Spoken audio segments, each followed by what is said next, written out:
Hello అండి, welcome to my channel మన ఇంటి వంట.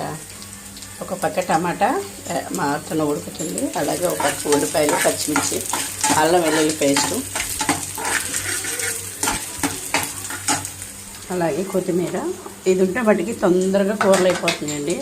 దొండకాయ కానీ బంగాళదుంప సూప్స్ కానీ, అంటే మనం చేసుకునేదాన్ని మెత్తగా చేసుకోకూడదు, చూసుకుంటూ మనం తిప్పుకోవాలి.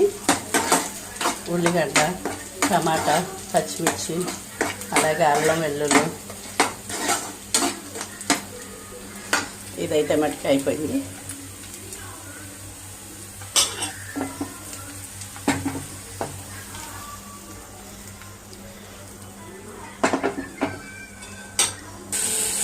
ఇదిగోండి కారం, ఉప్పు అన్నీ కలిపేసాక అల్లం వెల్లుల్లి పేస్ట్ ఉల్లిపాయ కలిపినాక చూడండి. అంటే మనం ఎలా అయినా చేసుకోవచ్చు. కొంచెం ఫాస్ట్గా బయటకు వెళ్ళాలి అనుకుంటే మటుకి ఇట్లా చేసుకున్నామంటే తొందరగా అయిపోయింది మనకు కూర కూడా. మనం అల్లం వెల్లుల్లి పేస్ట్, ఉల్లిపాయలు మగ్గనిచ్చిన కళాయి ఉంది కదా, ఇలా నీళ్ళు పోసుకొని, అలాగే టమాటాలు, ఈ టమాటాలు కూడా మనం ఇక్కడ పోసుకొని కొంచెం మగ్గాక, ఇది కొంచెం మగ్గాక అది నూనె తేలుతుంది అన్నప్పుడు మనం ఆయిల్ పోయాలి, నీళ్ళు పోయాలి. ఇక్కడ మనకి పులుసుగా ఉంటుంది అన్నమాట. మటన్ ఎప్పుడు పులుసుగానే ఉండాలండి, అప్పుడే మనకి తెచ్చుకున్న కొంచెం కూర అయినా అందరికి వస్తుంది.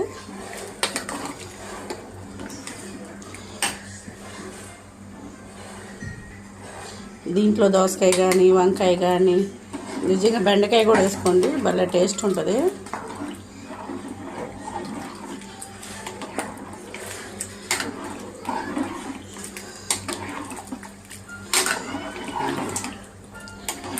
ఇలా కలిపేసుకున్నామంటే అది మగ్గుతూ ఉంటుంది అన్నమాట.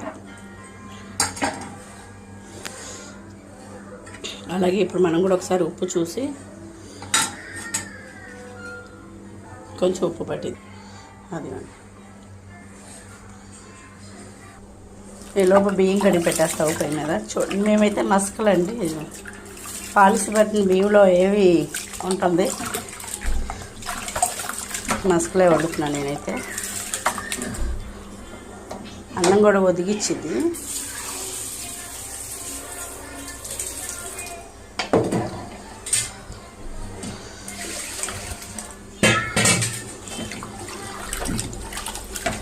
ఇప్పుడు బియ్యాల్లోనే మనకి ఇంత ఏమీ ఉండట్లేదు. ఇంకా అసలు పాలిసి పట్టిన బియ్యం తిన్నామంటే